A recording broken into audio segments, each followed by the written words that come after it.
I had 2.5 years or 2 years or so of thinking, I think I'm going to lose my job. I kept, Got it. you know, we were a $12 million firm. We Yeah. were bought, bought by a $50 million firm Hmm. that already had the marketing department, right? And so that was my immediate thought was I'm going to lose my job, and I kept being told, "Oh, no, no, no, that's not going to happen. That's not going to Hmm. happen." But I just kept feeling that, and so I think that over that 2 years, I was I I was spending a lot of time. Welcome to the Your Message Received podcast. And now, taking your message to the finish line, your host, John Duffin. Hey, folks, John Duffin here with Duffin Media. Welcome back to another episode of Your Message Received.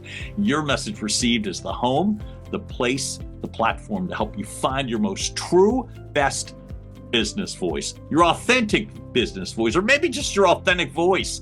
Get what you want, find what you need, improve your results, publish a book, think about a book, get help with a book, bring your thoughts to life.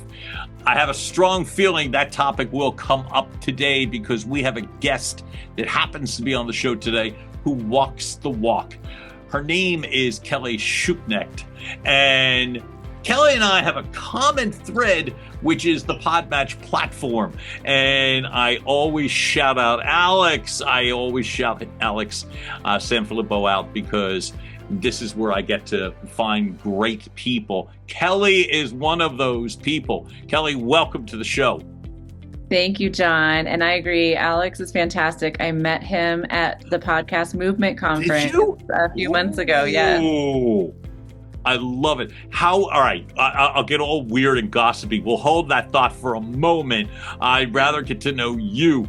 But I was going to say, to begin, Kelly happens to have, well, I love to play on words in a very real way, as the chief elevation officer out of Colorado of 2 Mile High Marketing. Just tells you right away she gets it, right?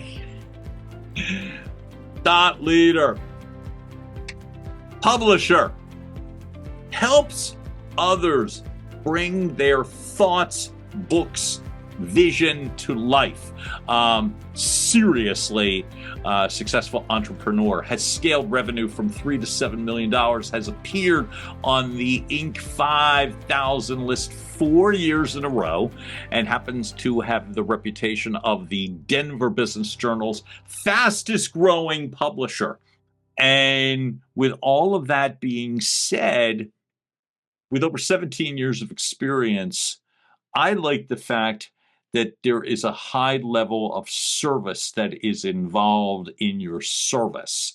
Kelly, what got you started in regards to not necessarily just your business, but your vision to help others succeed in their own business? Yeah, great question. Well, so I started in publishing. I ran a publishing company for 10 years, Mhm. and then I left that, and I was in marketing, and Mhm. I was a marketing director. I built out a marketing department, and helped grow that company from 4 million to 12 million Mhm. over a 7-year period. And a lot of what I did in that role was I helped elevate my boss in his thought leadership role. So he was the CEO of the company. Mhm. I was helping him with publishing books, publishing blog posts, LinkedIn content, getting on podcasts, getting speaking events, all of those things. And the company was acquired, and I lost my job as part of that acquisition, Mhm. which wasn't surprising. But I took a moment at that time, and I said, okay, here's what I've done in my career. I've helped people with writing books and publishing and book marketing, and I've Mhm. helped with this thought leadership platform for my boss. And how can I turn this into a service offering where I help people coming from my best, what I call my authority X factor, what makes me unique and Mhm. different. Mhm. And so I decided to start 2 Mile High Marketing. And we were, I was very specific about how I wanted to help thought leaders. And I think that, a big part of the quick success that we have experienced has been because I was very clear about how I was best able to help people, Mhm. and exactly what we were going to do to help them in their thought leadership journey. What would you say? Give me the one more time, the unique qualification that you had established within yourself. Give Yeah. me the term one more time. I'm so sorry. Yeah. Authority X factor. That. Thank you. How did you realize that you had an authority X factor? Because I wonder with anybody, and I've been in business and I've had jobs and I've lost jobs and all that sort of thing, that there are certain times where I could probably answer that question very easily. And then in times professionally when I can't answer that question at all. So Sure. first, when did you realize you had it? And then could we identify what, and I know that evolves, but what would you say currently is your authority X factor? Yeah. So I would say that back when I was in publishing, Yeah.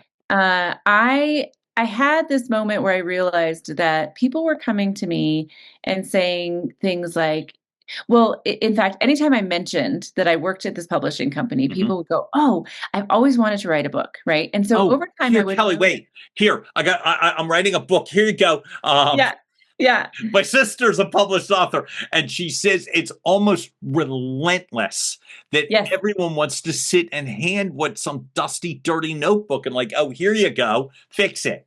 But yeah. anyway, I But yeah, digress. I mean, so she's had the same experience. I mean, that was Right? I just started to notice that it was like any conference I went to, Hmm. any personal conversation I was having with people, as soon as it came up what I did in my Hmm. career, people would say, "Oh, I'm writing a book," and or I want to write a book, or I've always wanted to write a book.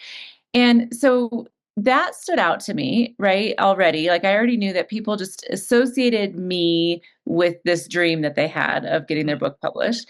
And then from there, I was in marketing, and what I had become known for in that 7 years that I was in that role was really developing a one person's thought leadership platform. But then also from that, I had several other people within the company that I was doing the same thing for. And so people started to just associate me with those things that I had done in my career. Hmm. And I think that that's what I just, in those first few days of deciding what am I going to do next, I kept thinking about, what did other people see in me? Not what I saw in Mm. myself, because I think Hmm. we struggle with seeing Hmm. our own capabilities and Right. where we fit. Mhm. But it was really just what people were reflecting back to me.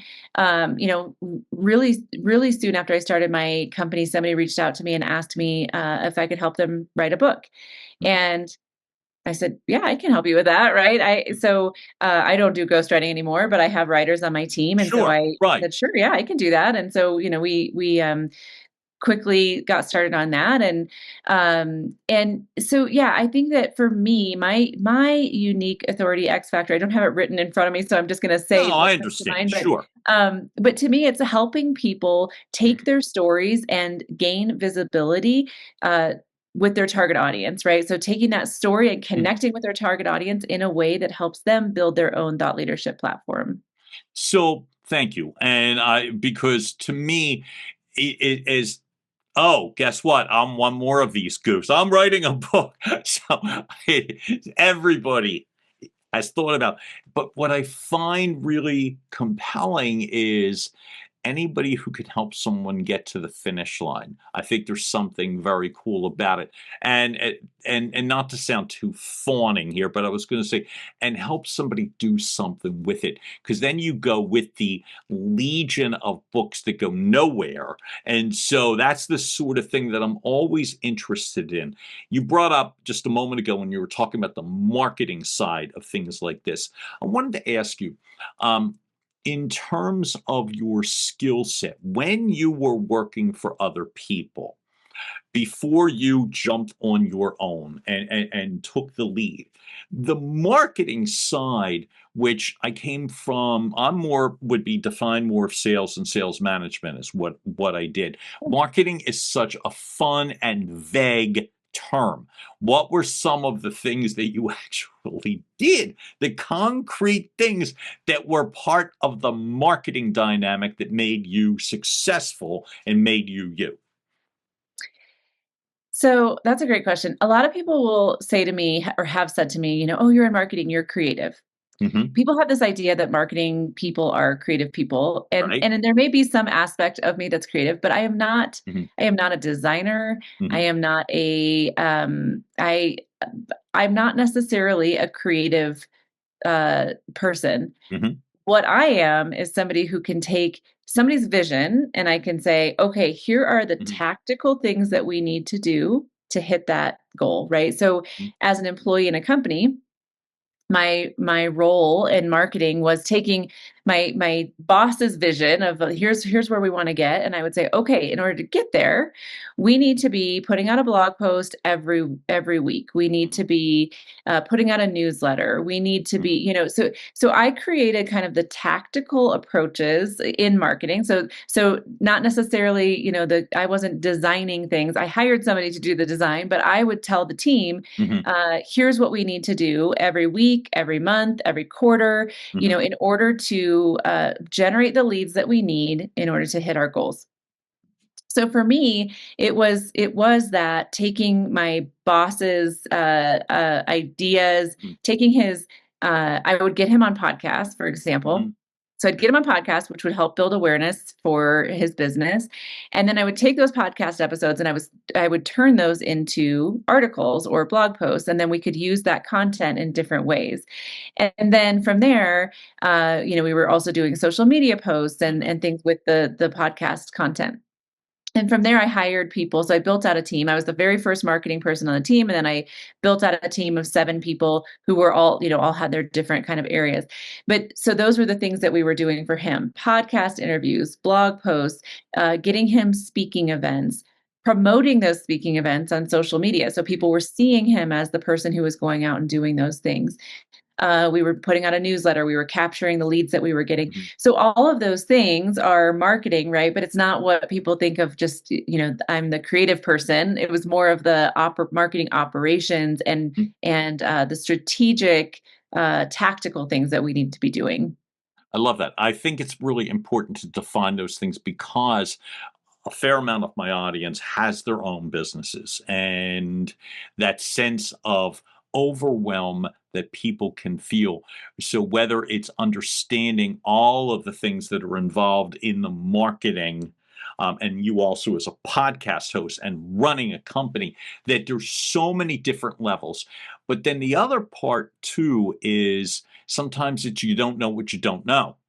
So they may be thinking, some of the individual, I'm not my audience because they're gifted, but I mean other people's shows, that it's more a case of, oh no, I've got a marketer. They designed the website. It's blue and it's got butterflies. And so, you know what I mean? And I love the fact you identified that you do have, while you do have a creative part of you, that's not necessarily what marketing is. And it's the tactical side that becomes so important. I want to ask you, what was it like? So that was working for someone else. When the company was sold, when all of that took place, what was that like for you? Well, so it was actually 2.5 years after the company was sold before I lost my job. So I had 2.5 years or 2 years or so of thinking, I think I'm going to lose my job. I kept, Got it. you know, I we were a $12 million firm. We Yeah.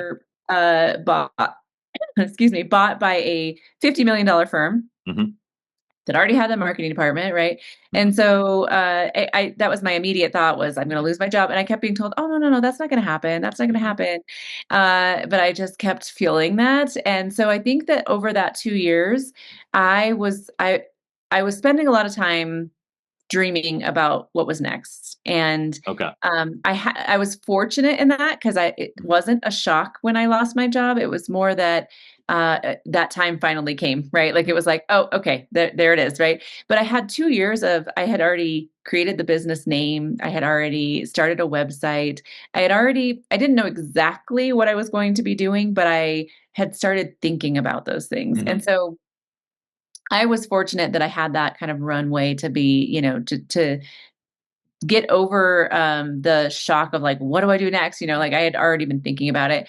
But yeah, it was, and then, then the day that came that I lost my job, and then it was like, all right, now it's time to go. It's time to do this. Stay with me on this one point, which is there are so many other people, and I often am one of those people, which are if you have that sense of I'm going to lose my job. I have felt that way from the moment I paid $1,000 for an agreement of sale, which was 29 years ago to buy my home. I was under the impression I was going to immediately lose my job. That was like from that point. And and sometimes you can compartmentalize those feelings and sense and just move on or just keep going. How are you, do you think, able to say, you know what, I'm going to use this as an opportunity rather than just sit and fret and hide and compromise your life and your profession, which a lot of people do. They just literally hide in a corner and hope they don't get seen. Um, how were you able to do that, mindset wise or professionally or both? Are you asking before they let me go? Mhm. Yeah. That 2.5 years. I'm Yeah. literally thinking of that 2.5 year gap where they're telling you, "No, no, no, no, it won't. No, it won't. No, you won't. No, you won't." Yeah. That 2.5 year gap, how were you able to put yourself in a mindset to do the things that you just talked about? Yeah, it was tough. I mean, Mhm, everything you said was very much, there's a little bit of wanting to be, yeah, like heads down, just don't look at me and I'll, just mhm, but I feel like I spent that couple of years trying to figure out where I fit in the new version of the organization. okay, And so, there was a marketing team, and so it was like, okay, how can I get involved in this? I actually funny story that I've never told publicly mm, before, but I actually designed, like, because what I'm good at is mhm, figuring out where people fit and like the organizational like like an org chart. structure of a team. Mhm, So I took the team from the other side and the team that I brought with me, and I mhm, mapped out, here's how I could see the teams working together. And I brought that to the new boss, the new person on the other side, that I was like, here's how I see us working together. They loved the idea. They mm, went with the idea. mm. They just didn't put me in the role that I that I, that I said for myself. They said, Where'd they put you? okay. They said, "This is great. We're gonna go with this, but we're not gonna put you in this role. You no longer have a job here." That's when they severed? Oh my god. Um, Yeah, that was fun. But I was really actively trying to like figure out my place and where I right. fit and how I could best contribute to the Mhm. team. Ultimately, it didn't matter. I think it was decided long before we even got to that point that I wasn't going to Usually remain is, working there. right? Yeah, Yeah. it usually is. But I like the fact because, like, I've worked for corporate for a long time, and I remember as I think about it now, I probably squandered a fair amount of time that I could have used much more productively rather than cower and that sort of thing. And so I commend you and acknowledge you. For the simple fact that you were gutsy enough and resourceful enough to give them a blueprint for God's sake. Uh, I hope they were grateful. Well, And on top of them just saying, we love it, we're going to go with it. Um, well, yeah. The nice thing for me is that it's a couple years later and they still don't have somebody in the role that they yeah. then sometimes things just tend to work out. Yeah. So you have to go through that. But you had taken the steps, as you said, of dreaming or better than dreaming implementing, creating the actual tactical dynamics that you talked about before of what would you do within your next phase. How quickly did you go into launch for your own company? Pretty quickly. So as soon as they broke the news to me, Right. I gave myself like 24 hours of like being angry, being sad, being, Mhm. all the things, right? I went through all Yeah. the stages of grief, I think, in about Right. 24 hours. Um, and then I told myself, okay, I'm going to sit down every morning. I'm going to apply for 10 jobs Hmm. every day. And then I'm going to focus on my business. And I did that for one day. And at the end of, I think I got 10 applications in. And then I was like, I can't do this. I cannot spend half a day applying for jobs that are a lot of times would have been a step back for me Sure. just to get a foot in the door, right? Mhm. And just hope and pray that somebody sees value in me. I already know the value that I bring. I already know what I've done in my career, Mhm. and I'm just hoping some HR person sees it on paper, right? And I was like, I can't do this.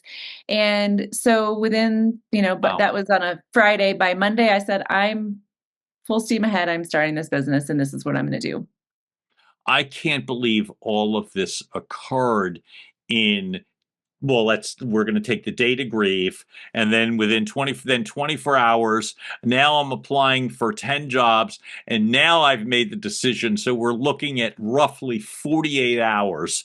That's spectacular. So you're obviously committed. I think that's spectacular. And it's Yeah. a great reminder in terms of other people. Like you can take weeks, months, years doing that and often come to the same decision.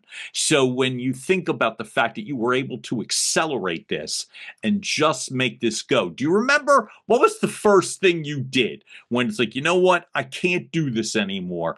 I'm just gonna go ahead and do my own thing. What was the first Yeah. thing you did? Do you remember? I think, well, the first thing, I started talking to everyone. Mhm. I announced on LinkedIn what had happened. I had people reaching out to me. I just started scheduling calls with people, not with an intention of getting anything out of it necessarily. I just needed to talk through what was going on and get my head around what would be the next thing. So I think I spent the next week or so just in a lot of active conversations with people in my professional network where, they were saying, I had the same situation happen to me before I started my company, or, people were kind of giving me advice, giving me just things to think Mhm. about. Mhm. And so for a week or two, I was in that mode of just like, okay, I just need to talk to everyone out there, Mhm. get my head around, what this might look like. Actually, one of the first conversations I had led to my first client that I ended up working with for a full year. So within a week of being laid off, I had a client, and I was bringing in some form of income. It wasn't full-time income, but it was something. Something. And that was like, yeah, and that was like that felt really good because it was like, okay, it was one step forward, right? Mhm.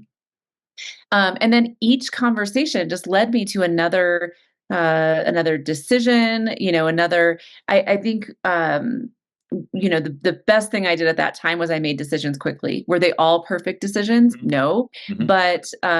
but it was just like I can't sit on this for months, like Mhm. you said, months, years. I have to just start moving. And so I did. I just every conversation, I had conversations where people would tell me, "Oh, you don't want to do that," and I would go, "Nope, I actually do." Like I would feel it inside. My intuition would tell me, "No, I do want to do that." And Mhm. or people would say, "You should do this," and I would say, "Yeah, that's a good idea." But I just really listened to myself and just Yeah. started making decisions quickly. Have you always been decisive? Good, certainly sounds like that. And you're reminding me of a person in my life. She's quite decisive. And I was going, have you all, were you always, or are you always decisive? I don't know. One of the things, the Strengths Finder, Yeah. or I guess maybe it's not the Strengths Finder. It's my the emotional intelligence, the Mhm. EQI test, Mhm. where I test very high is on my decision making skills. Great. So yes, probably, but sometimes it's not like the decision comes quickly. It's like I need to be solid in my decision. I don't make decisions based on emotion. It's not like you Mhm. know like, oh, I'm, feeling this way today, so I'm going to do this. It's Mhm. like, what is the right thing to do, and yeah, so I guess so, but I don't know. I just that was really important to me, and I think that's where I see people uh fail is that they can't make decisions. They can't move forward. And I think that that's really important. I saw a post from you on LinkedIn. It's all of 2 weeks ago is when you made the post, and you talked about imposter syndrome, and you talked about the person behind the person. And I love the sense that that's why I'm asking in terms of the decisiveness, the ability to make decisions. And you talk about stop waiting for permission. What would you suggest with people? This sounds like such a goofy Captain Obvious question, but I'm going to risk it, which is obviously that for those that have difficulty doing that, I know a lot of them in my own life. I work with a lot of people with that. I talk a good game sometimes, and then I catch myself doing exactly that. What are some ways that you encourage others to become more decisive or to make decisions? They don't necessarily have to be the perfect answer. How do you get people to, in essence, snap out of it? Oh man, I don't know if I do that, but I think when it comes to my clients and the ability to one of the things that we deal with our clients is Yeah. that we help our clients get speaking events, and so Hmm. sometimes clients will come to me and be like, "Yeah, I can talk about anything." I'm like, "That's great, okay, but what are your but what are your goals, right? Like, what Yep. what is what? Why are you Mhm. speaking? Like, so I Right. think maybe the way that I help people with that is getting clarity first, because you have to Right. know what you're trying to do, Mhm. right? So, if you're speaking in order to get clients, then we want to make sure that you're speaking on topics that are going to resonate with your target audience, Mhm. who would have the potential to convert to clients, right? So, helping them get that clarity, and then helping them just kind of refine what those topics are that they might go out and speak about. That's really awesome. What would you say are some topics that are resonating, general topics rather than individual people, that are resonating with people right now, business people? We'll focus more on business people in this sense, Yeah. right? Yeah. Well, my topics that I talk about have been, I've been really amazed at like how interested people are in the things that I talk about. So I Mhm. talk a lot about thought leadership and personal branding. Mhm. And in the personal branding, I mean, it's interesting. It's like I spoke on a stage to marketing agency owners of all sizes, right? So business owners, marketing people, and they were fascinated by that topic. And then I also spoke on a stage to women in maritime operations, so employees in companies who are wanting to develop their personal brand because they know that that will lead to more opportunities in their career down the road. Mhm. So it's really interesting how like these topics are relevant to people at any stage in their career, at any phase, whether they're an employee, whether they're a business owner, and those topics have been really, really they've just blown up over the last year. And I think at one of the reasons, I mean, there's different reasons for all the people, but like one of the reasons right now thought leadership is really resonating Yeah. is because the rise of AI. AI Mhm. is replacing jobs. It's Sure. replacing the things that we're doing. People are using AI to create content. Mhm. But business owners know that when they go to events, when they show up, when they are authentic, it leads to more business for them. AI can't replace you in that sense, right? So I think that's why that topic right now is really relevant to business owners specifically. I'm going to ask a terrible question, and I've looked it up multiple times. How do you personally define thought leadership? So I think of thought leadership as taking your unique authority X factor, Yeah. right? Your unique skills and experience, and Mhm. turning them into ways that you can teach your community. So as a thought leader, myself, I never thought of myself as a thought leader until I was a business owner, but I am a thought leader when it comes to remote work. I am very passionate about how remote work, as a woman, I fully believe that having the ability to work remotely is what led to my career being the success that it was, because Okay. if I hadn't had the opportunity to be home and balance life and work, it would have been a very different career path for me. So that's an example of thought leadership. I'm very passionate about that topic, and I want to educate people on how remote work really impacts women in their career paths.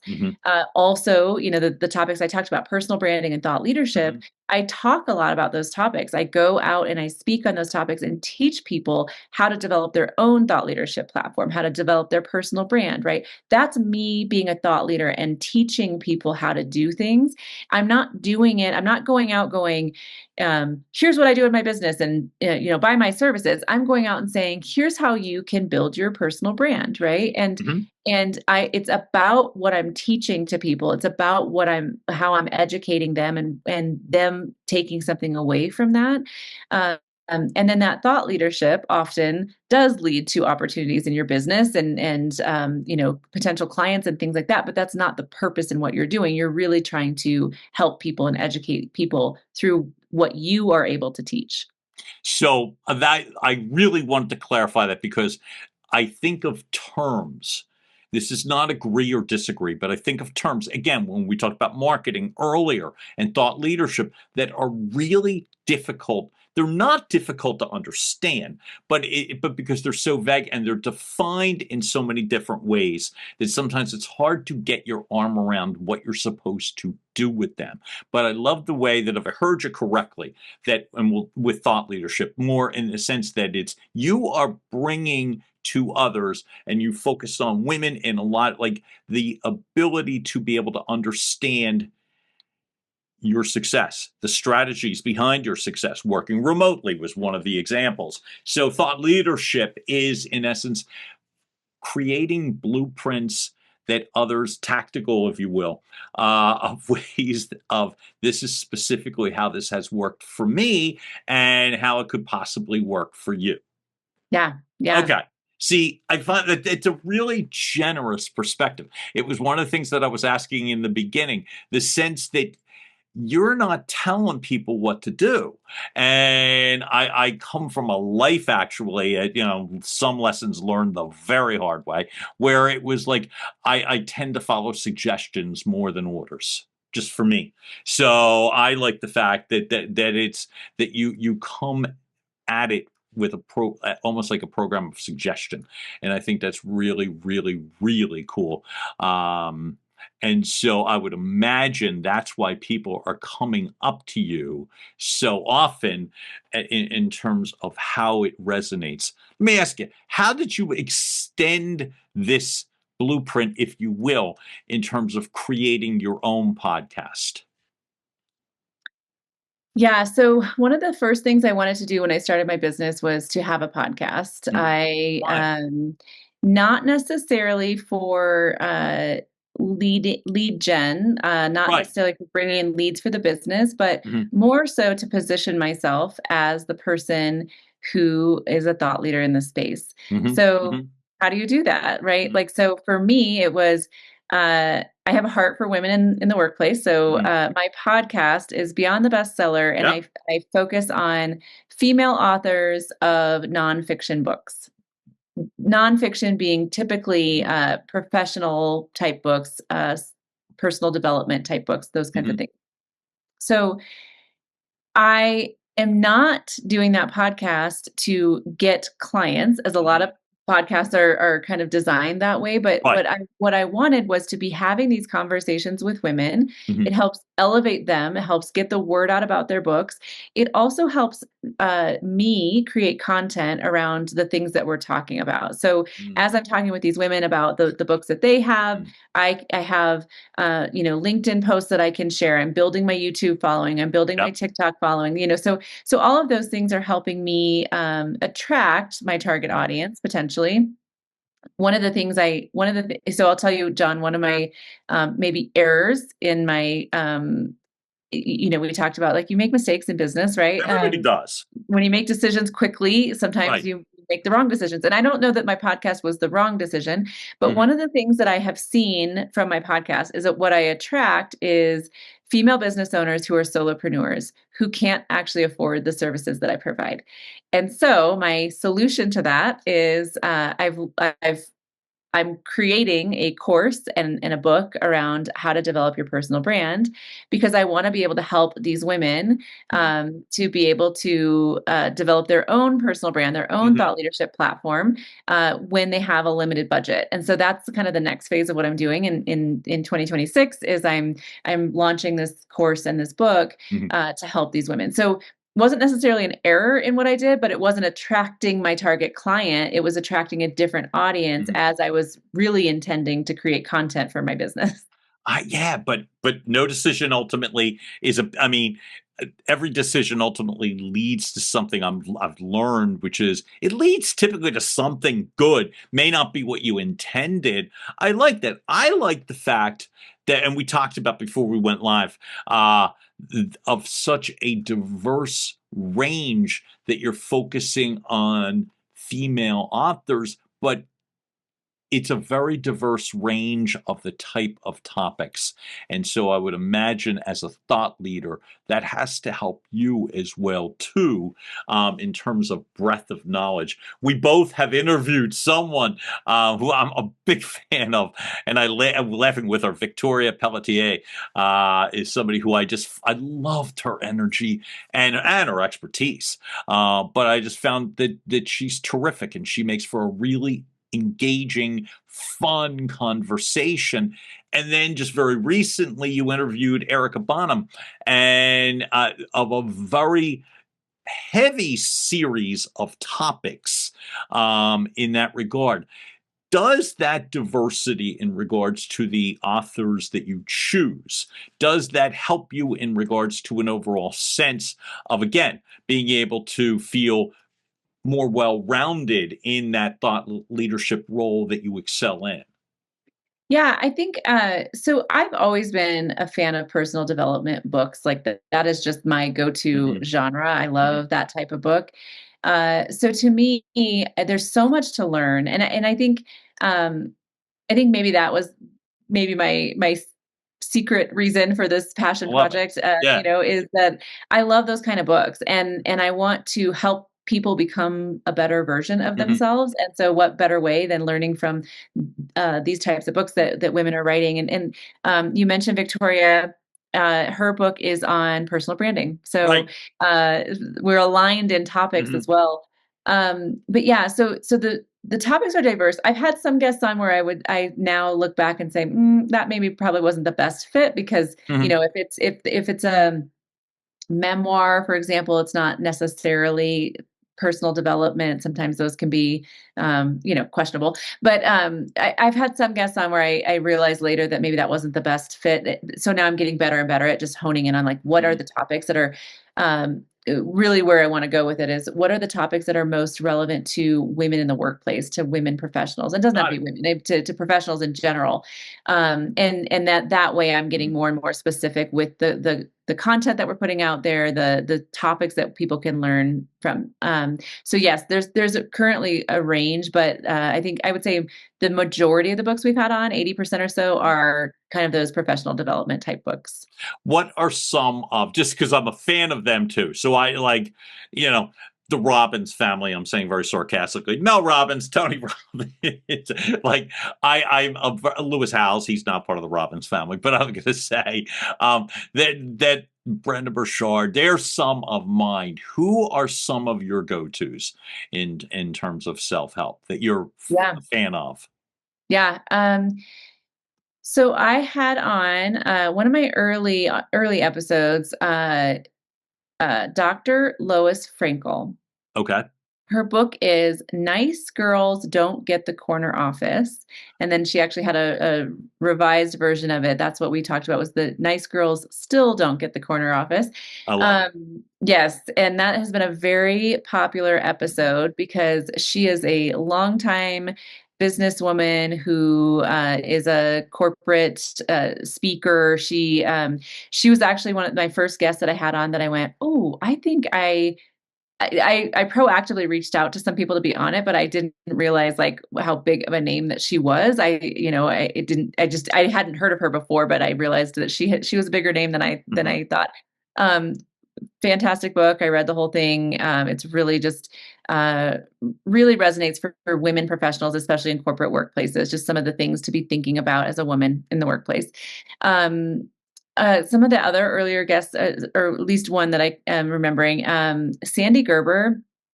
Okay. She has a book. She's actually working on a second book now, but her first book that I had read years ago was is Emotional Magnetism, and she writes about how basically there's four different emotional magnets that we all have, and like your emotional magnet is how you relate in the world, right? And so I can't remember all four of them off the top of my head, but one is value. You're emotionally Mm. what draws you in your decisions is value. So like somebody, and the reason this one I remember well is because this is me. So like your time is very valuable, and so you might get irritated if your time is not respected because it's very valuable to you, right? So that's how Yep. you emotionally react if value is one of your emotional magnets. Got it. Experiences is another one. So my sister-in-law, for example, like that is absolutely her emotional magnet. She is all about planning luxury vacations and just traveling all the time. Like experience to her is like it has to be fun and exciting. And so, anyways, that book is fascinating because you take a quiz in it, you learn what your emotional magnet is, your partner's emotional magnet, or people in your life, your relationships, and then it helps you in how like why something might cause you to get frustrated or why it might cause them to get frustrated and how you relate to one another because of those emotional magnets. It's a fantastic book. I got it. I've got to find it. Kelly, you just said something about yourself where you said your time being disrespected is a trigger for you. I want to read that book, and I love the fact that you found that person because kudos to you. But what I was going to say is that it's funny as I get older that the sense of if I feel taken advantage of is one of mine.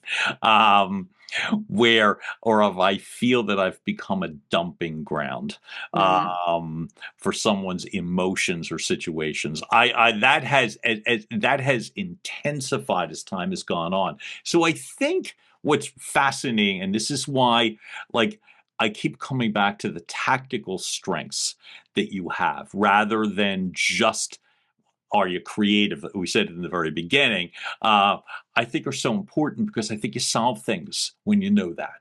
And that's what one of the things that I find really interesting. You said something in regards to checklists and things like that. When you go to your website, and folks, you will not have to guess. The website link will be there, so you won't have to guess what I'm talking about. But you put up on the 2 Mile High Marketing website things like how strong is your thought leadership platform, and there's a quiz that's involved. I think it's really interesting in terms of that you break it down and make it not simple, but at least it becomes something that's not so far removed that I'll never be able to solve this. It's a short series of questions. Multiple choice, they make it even easier. And thank God. So when I do take it, I won't have to sit and ruminate. But to me, this is where I think I'm answering my own long, dumb question. But what I would say is, see, I told you, that the sense of how do you put yourself in a position to realize as a thought leader what some of the things like you can't answer what's your own personal brand in a couple of questions. But what I was going to ask you is like to put yourself in a direction. How would be ways that you could at least get yourself a little clearer on regards to what matters to you and what can you do with it? Yeah. Well, so to talk about that quiz for a second, Yeah. That quiz, so it like you said, it's not gonna help give you that clarity, but it will help you. It takes 3 minutes to take that quiz. It's Right. super quick. Like you said, it's multiple choice questions. You go in, you answer the questions, but it tells you where you stand as a thought leader. So if you're somebody who's wanting to develop your thought leadership platform, it tells you kind of where you are on this range, and then gives you some practical things to work on. So if you're wanting to develop your thought leadership platform, it's like here's the things that you could work on to improve that. Super quick and easy to take, and also, and I think it is simple. You said you didn't want us to call it simple, but I would say it's pretty simple. There's just the thinking is done for you, so it's kind of just like a what should I do next. But for that clarity, I think.